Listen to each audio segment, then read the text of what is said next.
The Golden Fork was the talk of the city, an upscale restaurant boasting an exclusive menu, lavish decor, and a months-long waiting list.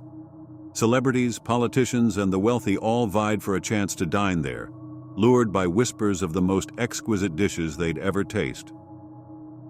But for all its renown, the true secret of the Golden Fork lay not in its cuisine, but in the cold, sterile chamber hidden beneath its gleaming kitchen, the meat locker.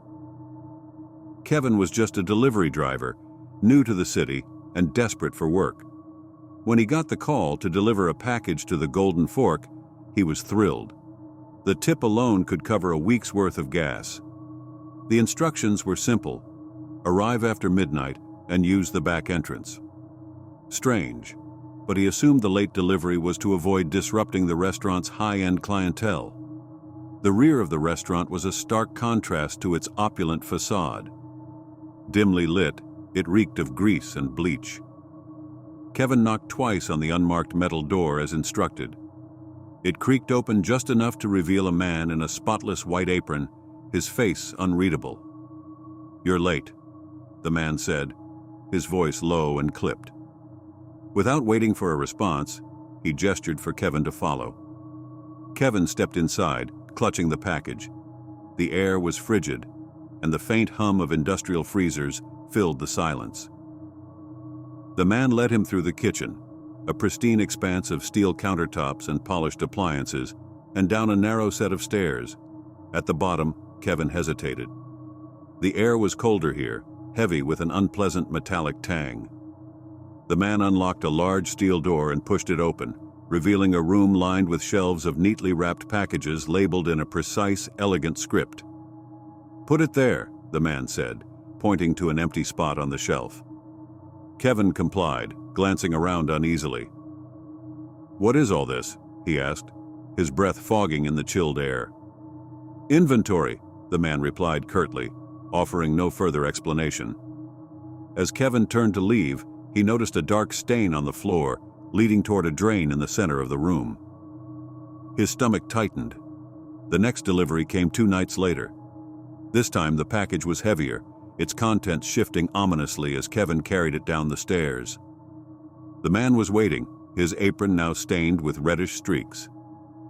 "Do you want to know what's in the package?" he asked suddenly, his tone icy. Kevin froze. "No," he replied, forcing a laugh. "Not my business." The man's lips curled into a smile that didn't reach his eyes. "Smart answer. Keep it that way." Over the next few weeks, the deliveries became more frequent. Kevin noticed the packages were always cold, their weight varying wildly.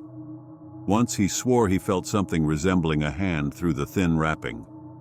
He stopped asking questions, but his unease grew with each trip to the meat locker.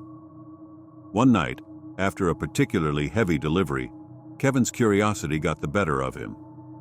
While the man was distracted, he tore a small hole in the wrapping of a package. What he saw turned his blood to ice. A human finger, pale and lifeless. He stumbled backward, his mind racing. The man returned, his eyes narrowing as he noticed Kevin's pale face. "You shouldn't have done that," he said, his voice devoid of emotion. Before Kevin could respond, 2 more staff members appeared, blocking the exit. "You're part of this now," the man continued. "You've seen too much. You deliver or you disappear. It's that simple."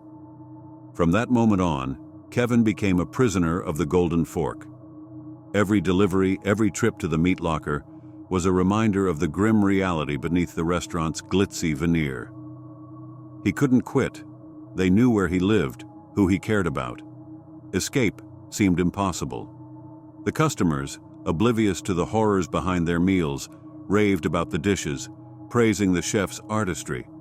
They didn't know that every bite was seasoned with terror, that the special ingredient came from the unwitting victims of a family-run operation too monstrous to imagine. One night, Kevin discovered the names of the restaurant's next targets: local farmers, drivers, and even regular suppliers who had fallen out of favor. His own name was circled on a list. Desperation pushed him to act. He planned meticulously, waiting for the right moment. On a stormy night, he set fire to the meat locker, ensuring the flames would spread to the main kitchen. As the restaurant burned, he fled into the darkness, leaving behind the screams of the family who had enslaved him. But even as the fire consumed the golden fork, Kevin knew the horror wasn't over. The family had connections, resources. He would spend the rest of his life looking over his shoulder, haunted by the things he'd seen and done. And somewhere, in another city, another restaurant would rise, serving dishes crafted with the same secret ingredient.